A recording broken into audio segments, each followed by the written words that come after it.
I got a DM tonight from Rosino while I was away from my PC to say that he put in another order. And I took a look at what was in here, and it appeared as though he was ordering all of his tools over again. So I talked to him again, and turns out, yep, the game hates him that much. He died and lost all of his tools again. But more diamonds for me, I guess. Still kind of feel bad for the guy, though.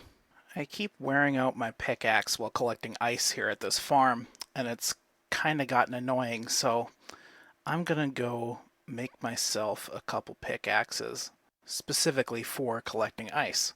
The only real issue is digging through all my chests, because I now have a little over 6 double chests of enchanted books because I'm kind of a hoarder. All 4 of those are full. All 4 of those are full, and I've overflowed into this one.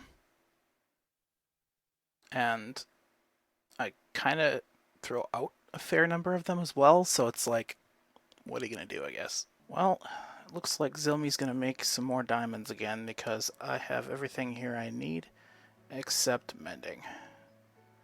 Going with just efficiency 4 for the time being because I don't think 5 is really necessary for ice, and I can always add it later if need be. Curse you, zzilmy!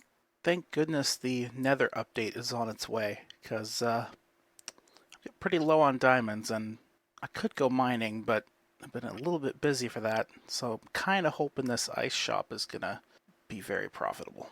Time to make myself a couple pickaxes for collecting ice. Got all the stuff I need right here, including a couple mending books. And might as well repair my other tools and armor while I'm here. The problem with using your looting sword at an ender is all the ender pearls. I may just end up having to make myself a sword specifically for use at this farm that would have just sharpness and mending on it. Just 2 diamonds to fully repair all of my tools and armor. Thanks, Toast. Very cool. Alright, got a couple of pickaxes here, appropriately named, and ready to go. So, and then we'll see if 2 of them will be enough. Maybe I'll end up making more of them. Have to see what happens. Well, I came over here to get some packed ice, but might as well replace that sapling. I did some math again, and I'm pretty sure I got it right this time. And I'm going to be needing around 5,000 blocks of packed ice. 5,000 just to build this shop. 5,000. I have no idea how long that's going to take me, but it's going to be a while. And I came across another issue here. Didn't realize before I got over here that my first pickaxe for ice is a little low, and that one's already got some durability off of it, so I'm going to go until my other 2 are low, and hopefully that'll get me a fair amount before they are pretty much done. And then I'll go back over to the Ender of Enders and repair all 3. Just crafted myself up some white concrete powder, a stack worth, which will be plenty for this build. Okay. After about an hour of mining up a bunch of ice, I've nearly worn out the second pickaxe. Thankfully, I didn't even have to dig into my main one. I've got all the ice I'll be needing. I converted 45 stacks of packed ice into blue ice, which is a little bit more than I'll be needing of that, and then I figured as long as I'm here, I'd just fill the rest of this shulker with packed ice, which is probably around 300 more packed ice than I need. Be good to build a ice shop here later in the week, but you don't have to wait. Here's a time lapse.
rooftop talk, every stolen kiss, every late night walk, every secret wish, every second chance, every time we dance underneath the light of the street lamp.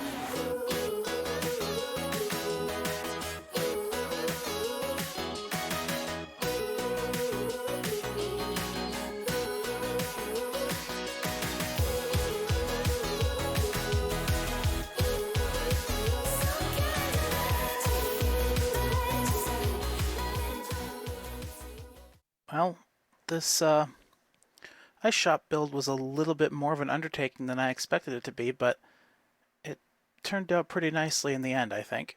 I kind of like how this looks, just stacking blocks on top of each other. Maybe I'll make another one at some point that's another kind of shop. So, this is far from being ready to be a shop, but it's progress for sure.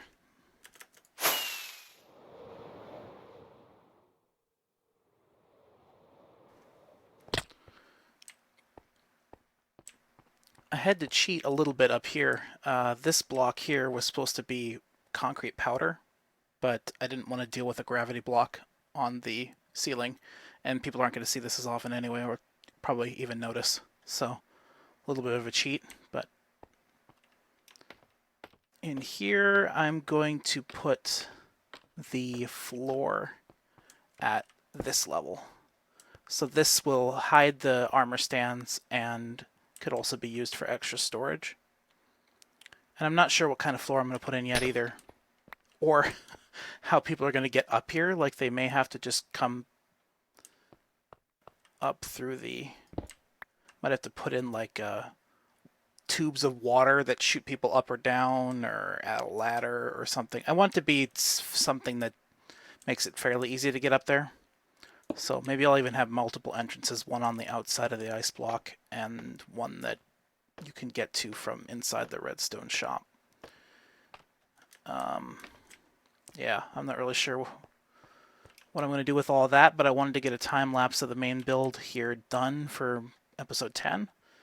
And I will have an update with all the other things I'm doing here to get it ready to be a shop in episode 11.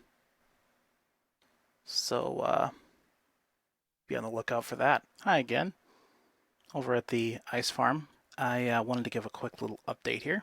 My internet held out all night, one of the nights I ran it, and it looks like I've got all the bugs fixed in this design. Or at least my adaptation of it. The farm has filled itself up completely. I'm happy. Works like it should. And I'll come back here in a second with an update on how much I was able to collect. After running around and picking up all the extra ice that fell, or at least most of it, I have a little over 38 stacks from one collection, which is really nice. Just after I was ranting and raving about this farm, I remembered a small flaw in the design. This last section here will not completely fill up if this piston under here has reached its push limit. So it's not a huge problem, because it would get more ice in here, and like I showed last time, it did fill up completely.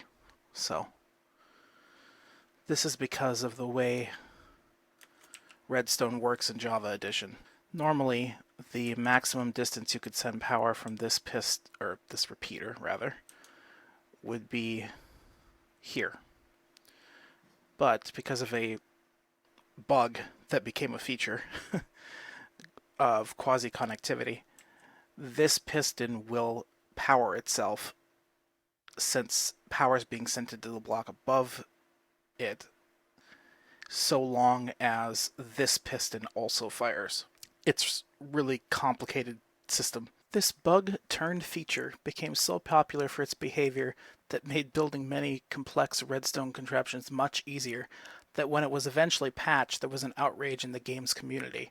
This outrage has been a recurring phenomenon at other times when this bug has been accidentally patched as well. I'll leave a link down below to the wiki page on this mechanic. Surprise 30-second time lapse. Note of warning. This one may be problematic if you get motion sick easily.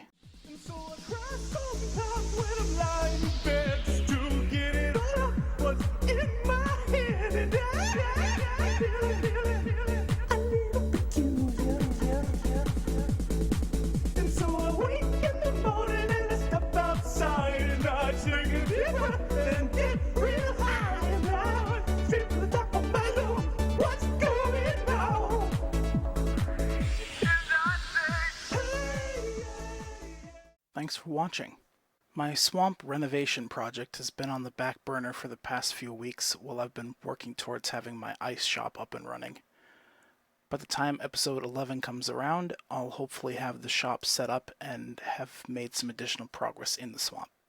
The Nether update has now been out for a few days, but zzilmy hasn't had a chance to update the server yet. It sounds like he's planning on pre-generating an area of the new Nether before we all get a chance to explore. If that happens soon, I won't lie, exploring the new Nether biomes may derail the swamp project again. Until next time, MZ.